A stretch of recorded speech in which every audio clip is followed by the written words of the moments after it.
All right, guys. So we're here with Andrew yourself Andrew Smirsek of Combat Archery. and Brian Norris, otherwise known as Rev to the Limit from Ammomountain. and I'm down here in North Carolina. We just finished their first Force on Force class, which was amazing. And they were also role playing in the class. Unfortunately, Rev, because he's dedicated to what he does, was unfortunately unable to role play for day two. I wasn't there day two. I was planning on it, but things kept getting in the way. Well, you did what you needed to Yep. do. You know, you attended to things that were way more important than, what we were doing. Maybe. And we were able to step in and Equally important. yes. Yeah. So Rev is part of the same group with Prepare Patriot. He has been training with them. You've taken, I'm assuming at this point, most of the classes that they offer. I've taken a bunch of them. I've taken all the ones that aren't on Sunday. Okay. See, back to the thing of priorities. And you've been in the community for a while, the gun culture for a while, correct? Yeah, I would say I grew up in the gun culture. Okay. Yeah. And you trained a tactical response. Yeah. And the first time I saw you was a video where you interviewed Jaeger, Okay. which was where I found you, and that was still when you Sure. were Rev to the Limit. Yeah. And then I still am, but the channel's not. yeah. And so I guess my question is like where do you see your part in the gun culture, specifically in the group that you're a part of, with what you do for a living? And please feel free to explain what it is that you do. Yeah, so my part in the gun culture is, I think, the baseline part for everybody that's a part of us, and that is raising the next generation with the mindset and the principles that will keep us intact and, as long as possible, keep our country intact. So that my job is primarily as a father in the gun culture. Mm-hmm. But there are people that don't have me as a father, and they still need an influence. They don't have, so my role is to kind of have that brotherhood or father, whatever stage of life, that role of helping somebody have access to our culture that needs it, just as a regular dude, As far as what I do for a living, which is more than that, I would do it. In fact, I have done it when it wasn't what I did for a living, and probably will do it again where I make my money someplace else. I would say that's my calling, and my vocation is separate. The vocation is how I provide for my family. But I work with churches that are on gospel missions, so I work with nonprofits and churches and multi-housing developers and anybody that's kind of moving what I call gospel mission forward, which is Jesus summarized the way that I think Christians are to live very simply. He says, love your neighbors yourself, love the Lord your God with all your heart. And in this summary, you're keeping all the commandments. So that people misinterpret those things. But loving the Lord your God with all your heart is really living for the purpose of glorifying Him, which is like filling your purpose, being what you were purposed to be in the world, if that makes sense. It does. And loving your neighbors yourself is saying, recognize that purpose isn't all about you. You're not here to just like consume. You're here to contribute. Right. So that's who I am. So that's been for the past several years, planting and coaching church planners, and then people that are embedding themselves in cities of the Southeast, in multi-housing communities, kind of coaching them how to be good neighbors, how to serve nonprofits, how to start nonprofits that are hands and feet helping people in need. That's what I do. And I guess, where do you see your role specifically amongst the Prepare Patriot core group? Like, do you see yourself? Because right now as a student, I'm Okay. I'm a learner. I'm trying to equip myself in areas of weakness so that I can be for my family what they need and be a contributor among our group. Because of my other roles. This is a little bit interesting because I never know how much to say, because I don't want, we're a small group and I don't want to ever out anybody that what they tell me in confidence. Well, But you and don't- I don't mean that. But I guess that by default, wherever I am, whatever sphere of life I'm in, it seems people seem to gravitate toward me to open up about things that they haven't been able to process in other places. So our group is no different, but those are all their stories to tell. Yeah, I mean, I see it like. Like a healer, I guess. I don't Yes. mean it like we talk. Well, yeah. I mean, the reality is that what we're deciding to do by carrying a gun every day, we are going to have to make moral decisions that are based around our own moralities, our own faith, whatever you want to call it. And there's got to be someone there that, God forbid, someone has to use that can kind of guide them through that crisis, because anyone that thinks that taking someone else's life is not going to cause you to go into some kind of a crisis is lying to themselves. And if it doesn't, well, then you're a fucking sociopath, and Sure. you know. So I would say, like, and I'm not trying to like put a label on you, but you are definitely someone that's very easy to talk to. Oh, thanks, And man. I could definitely see that if someone was having an issue because of what they had to do, that you would be able to guide them through it and at least show them, that assuming that what they did matched their moralities, that what they did wasn't wrong in that way. Yeah, and that what you just said is really important. So I've been fortunate enough to have a number of people that have had that fight that is after the Right. physical encounter reach out to me, and I've been really humbled by that. Really grateful that they felt like they could talk to me about that, and I'm super open to help somebody in that situation if they feel like I can help them, or if I can be a part of them finding the help they need. But what you just said was the morality piece. A lot of people, you say, if it's consistent with the morality that they have, a lot of people need help finding what their principles Absolutely. are. Like, and not to make it all churchy, but Proverbs has this line, and I think wisdom literature, like lots of wisdom literature that's outside the Bible, from an Eastern mindset, from an Oriental mindset, so to speak, has some really strong utility for people inside and outside the faith.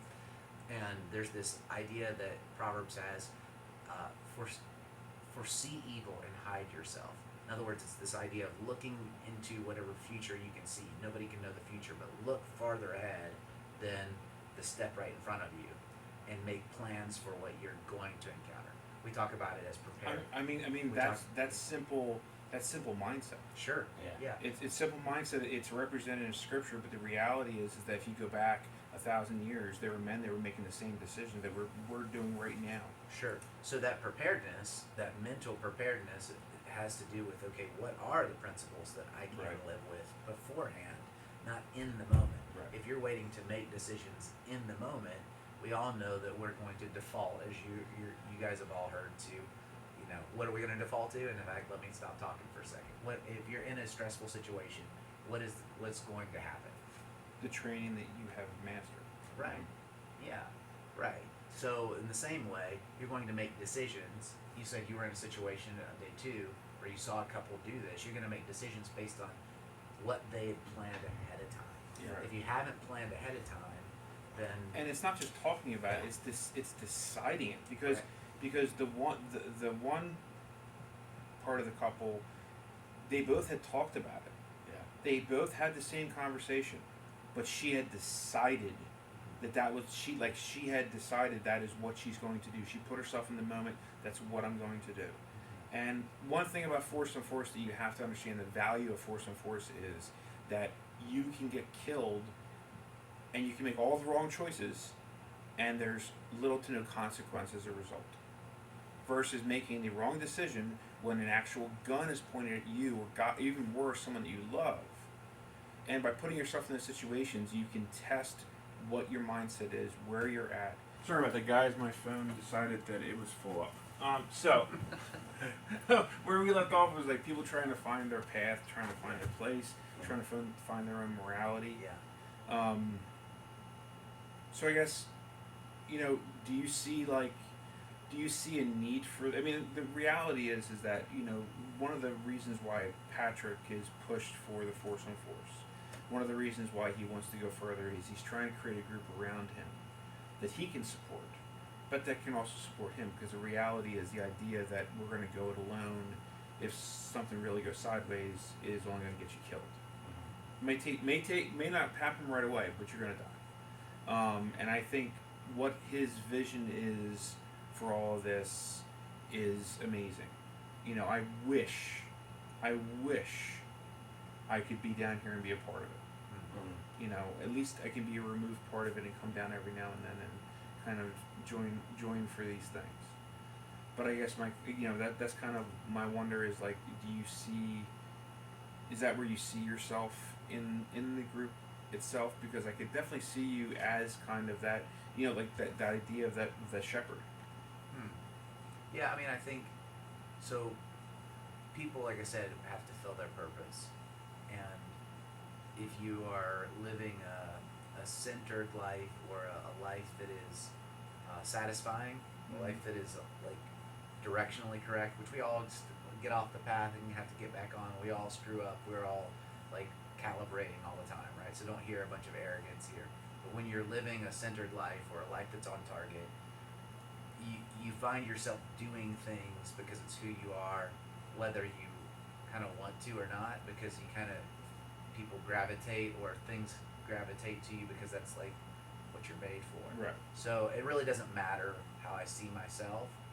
I don't think that I find myself in those situations. So like if I wasn't a pastor, I would still be doing shepherding, pastor healing things, and I actually prefer that to having the label. Like I really don't like the label, not just because of what some pastors do, but the way that some people interpret it and the stigma that applies to it and the barriers that it sets up. So it's like they kind of pretend they know you before they know you. Well, and they also hide themselves when they think, because they think that they're going to experience a lot of judgment, or they think they're going to. There's just a bunch of hang-ups tied to the word. So like if I'm sitting down to get my hair cut, somebody asks me what I do, I never am ashamed of it, nor do I want to lie, but I don't want to be like, I'm a pastor. I talk to them about all the things that I do rather than using the word. Understood. Because they just they'll immediately start apologizing for words that they used, or they'll start like saying, oh man, I didn't mean to say that to you, and like it's just, and then you have to like convince them that it's okay, and then the conversation has been completely muted in that time, and sometimes I get stuck, like, dude, I just want you to finish cutting my hair. Like I gotta go, and then the flip side happens too, where somebody's like, oh, I'm so glad you're here, and they'll like, you don't know them, and they're telling you about their abuse when they were a kid, and like they're getting on like you need to talk to somebody about this. You don't need to talk with all these people that you work with about this. So let me try. Let me protect you. Like set a meeting. Like don't be this open right now. I know you're bleeding, but don't bleed out here. You work here. Understood. Yeah. And I mean, I Probably more like, than you want. Well, no. Sorry to ramble. No. That's exactly it. And the whole idea being that like there's certain people, like I know that if something happened where I had to shoot somebody, there's certain people that like I know that I could call and there would be no judgment on that end of it, and they would do what they could, what they would think was best to try and help me get through it. Yeah. And I can't, and I also know I can't help everybody. There are some people that just don't. They need a different. So I try to source people that do the work that I do the right way, because people need different voices. Understood. And I can't be everybody's voice, and I'm nobody's savior. Like I'm nobody's savior. Just kind of pointing people toward help, not being the help for them.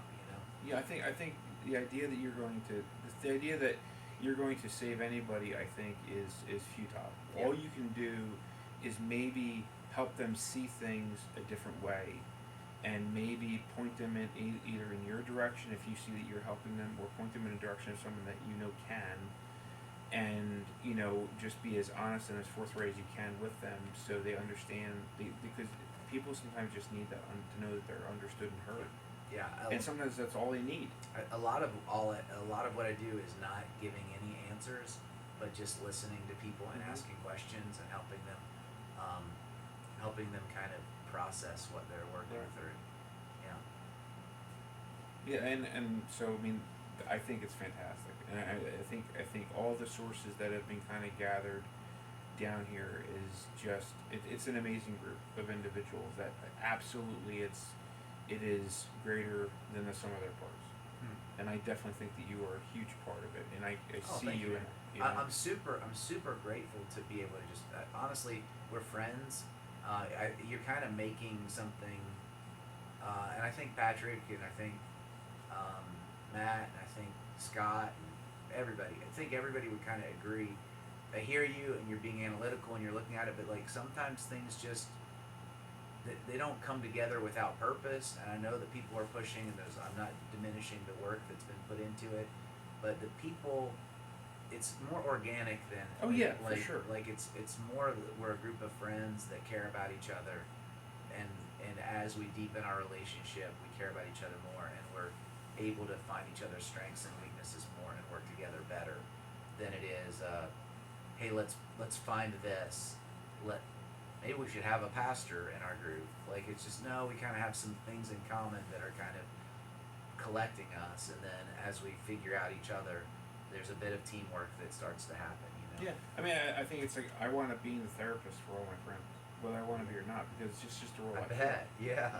I see people, that. Man. People are able to talk to me, and I don't judge them for whatever it is they're telling me, and I just give them my honest opinion. So in my group of friends, I've always been the therapist. It's so funny. You probably heard me say this someplace before, but there was a study done years ago, about psychiatrists, therapists, and like the average man on the street opinion, right? So they literally had a sample where they were certified therapists or psychiatrists, and people brought their problems to them, and then another sample set took their problems to truck drivers and waitresses, and the level of satisfaction and feeling as though there was resolve from the sample set that went to the truck drivers and waitresses was way higher. Yeah. I mean, way higher than the sample set that went to the professionals. Yeah. So I don't know, man. That's really cool, and I say thank you. More power to you. Please keep doing that. You make a difference in the world by listening to your friends. Awesome. All right, so we're gonna stop it right there because I want to make sure this stupid phone doesn't do this crap again. So we're gonna stop it right there, and then we'll pick up with Andrew. Yeah. All right, so back to the conversation and Andrew. So first of all, what do you do? So, combat or training, what we do is we do train primarily.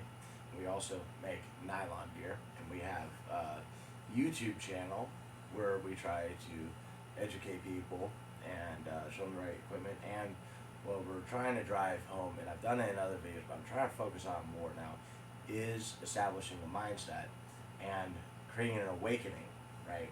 So an awakening to the realities, and sometimes there's like an ego bust in there. Sometimes it's like, hey, what would have stopped this bad guy? That happens in the news, that we see in the news, like recently in Buffalo. And like what would have stopped him, it would have been someone there who was able to stop him, not just the security guard, right?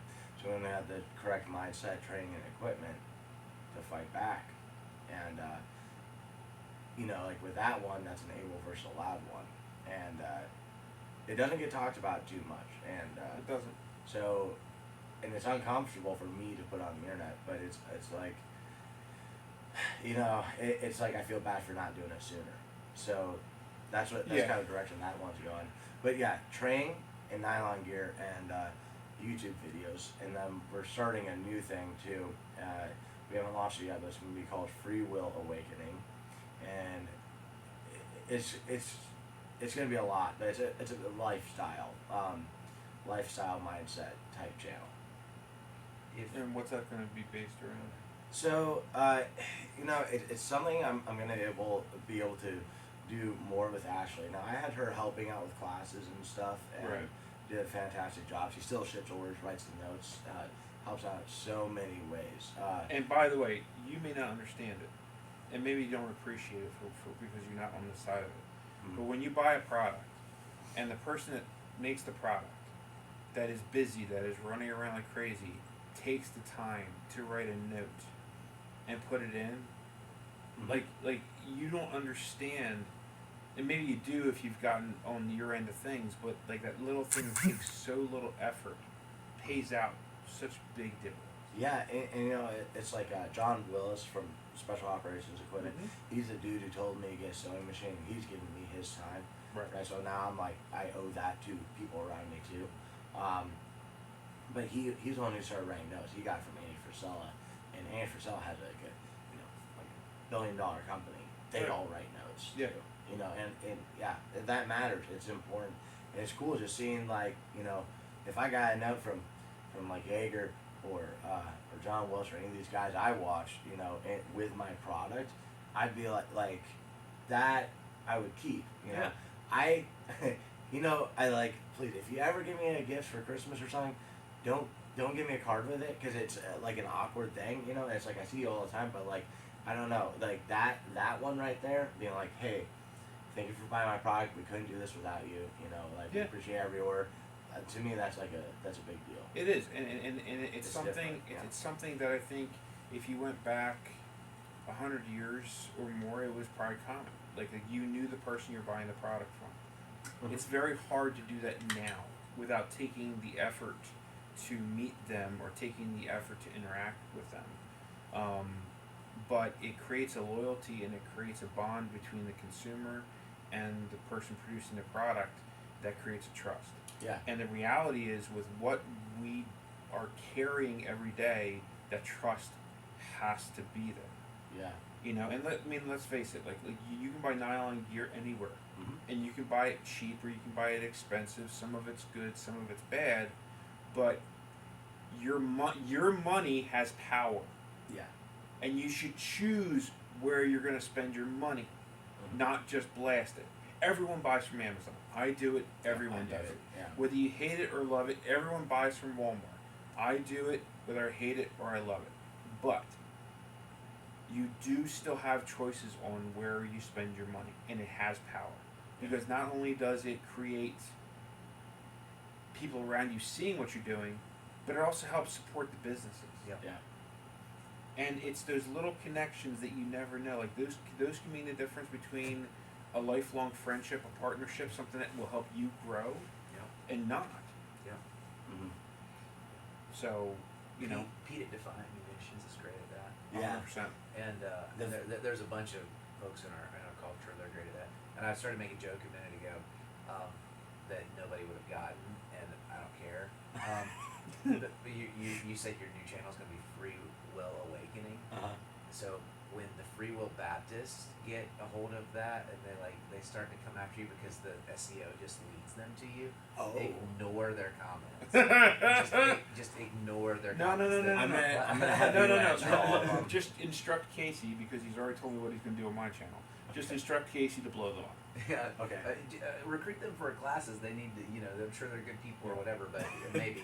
I've trained Free Will Baptists. But just don't listen to their you think that you mean it in the philosophical term. Don't get into the Yeah. So I guess my other question for you would be this: he kind of has a calling to be a shepherd. I mean, I can't. I have a hard time not getting past that word.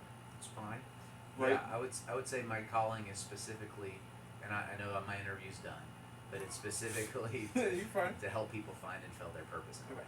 That's So it. in a way, He's like, so no, you're fine. So where do you see your purpose in the gun culture?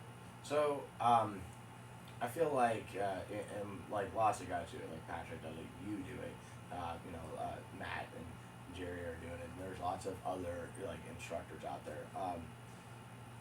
I think it's just to inspire, that's the biggest thing. Is I felt like Jaeger completely changed me because I was like looking at videos of triggers and doodads and what the is the group like this with the gun or is it like this with the gun, and it's like and then he said you guys are all focused on gear, it's mindset, tactics, skills, then gear, and I was like, oh wait, hang on, and it challenged me and it changed my mindset.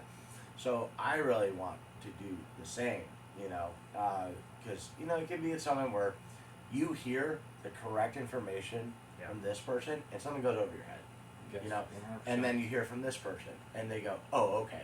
Jaeger even was talking about that with the Ukraine training people that what's his name, Last American Outlaw was like trying to work his on. name is Trey. Oh, Trey. That's his name, but he was trying to work with this guy, work with this guy, and he was pouring his heart into it, and he had to just step away and like let Nate do it, and then he got it, and it's like nothing he did wrong. It's just you have to hear from someone else. Well, it's like in my first fight in pistol class, I had three different instructors, big class, and I got a piece from every one of them. But Jason Rapout, Cheddar, you fucking prick, he got behind me, and he was yelling at me, "Fucking move!" Yeah. Because I wasn't moving. Yeah. And to this day, when I do my dry practice, I still hear his voice in my head saying that. Yeah. And for whatever reason, it's just, yes. Yeah. Same thing with, there's a former tactical response instructor named Don Numbers. He came up to me and said, that is not a piece of cardboard. That is your wife. There's a gun to her head. Yeah. That is a guy that is going to kill the woman that you love. Mm-hmm. Why are you treating it like it's a piece of cardboard? And that just right now saying it, I can the hairs in the back of my neck, because it affected me, and it got my mindset in the game, and then I could see it. Before that, I couldn't. Mm-hmm. I was worried about, am I holding the gun right? Where's my reset at? Is my group okay? What does he think of me? What does she think of me? What's he gonna say behind me that I'm doing wrong? Mm-hmm. After that, it was like, no, there is no room for wrong, because it's that important. Yeah. So like I, with my calling that I found, it's like I've tried going to, getting out of high school, I enlisted in the Marine Corps before I graduated. they can tell. Yeah. But it was like, I did not want to go to college. I did not want to work a normal job. I didn't want to do that. It was like, I either want to be in a touring metal band, or I want to go deploy, it was as infantry, so ended up in the Marine Corps, and then after the Marine Corps, tried adjusting to normal life. And it's not so much like, veterans have a hard time adjusting, and that is a thing, but it's more of like I worked at UPS, I couldn't stand it, working, electrician and sales and all this, and I just can't stand it. But when I do what I do now, when I know you're gonna be, carrying, my backpack, my fanny pack, you've got my fanny pack on right now, or when I'm going to a class like My fanny. Or when I'm, because there's days where I'm like, I gotta paint targets, and I gotta make targets, and I gotta load my truck, and I gotta be up in 4 hours, and I gotta go to the range, get set up, and what's gonna happen, and like these are new people, and they said this on the phone, but it's like, I go, hey, shut up, you get to do this, and it's you gotta push the static out.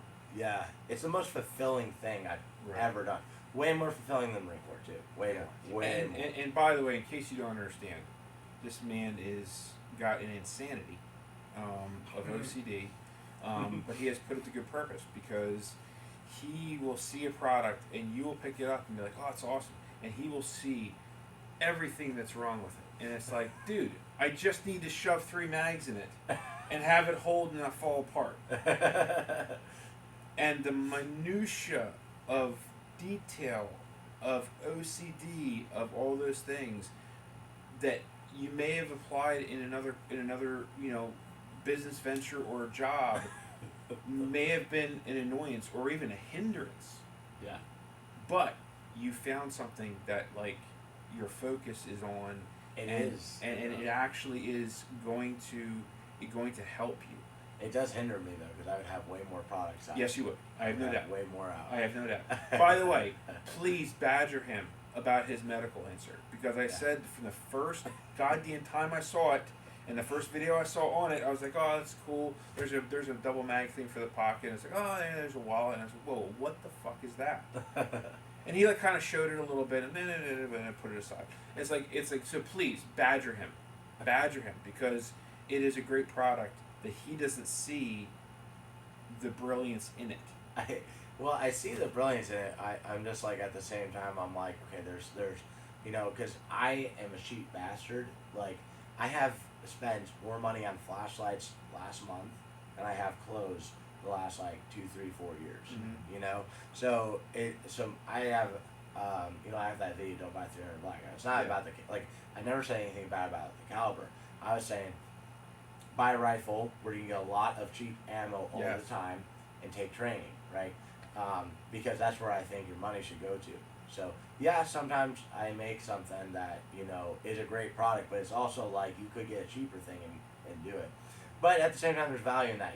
Like yourself, you take like a lot of time and great pride in how well your gear is set up, right? Yeah. To the point where I'm like, I'm a lazy bastard compared to that. Like it's embarrassing because I'm like, damn, I'm like, oh, he is so squared away. All the guys here are, I'm a fucking lazy bastard. Now you do a great job. Yeah, but your stuff is like staged and restaged and like it's like you are your own quick reaction force for your community. No doubt. Yeah, because it's one of these things where like under stress, like I know that if I don't know where things are, that bag's going to be dumped on the ground. Yeah. Mm-hmm. Whereas if I know where things are and I can just go to it, then I'm able to be more effective, because quite literally, otherwise it's open, dump, and then grab. No, we know you're just challenging us to level up. I mean, Good. like, For real. It's You should, you fucking lazy bastard. I know, right? Get it on, come on. It's like Lewis told me, he was like, I thanked him for the interview, and he was like, iron sharpens iron. Yeah. Yes. Which is rising. See, he's getting that in there. Rising tides, rising seas, rising tides, raise all boats. Ships, whatever. I mean, so the idea is that if you support. It's not in the Bible, but it's true. And it's funny because he said that to me earlier. Yeah, I think it's a Viking thing. So like they were chopping people's heads off. So am I. So I mean, so basically, the reason why I want to do this interview is it's two different perspectives, two different backgrounds, but they're both kind of trying to do the same thing, and they're calling us kind of to the brothers, same show. Yeah. We're brothers twice over. Yeah, for sure. Well, 100%. Like so, we were just talking about it. Like training community for sure, culture, whatever you want to say.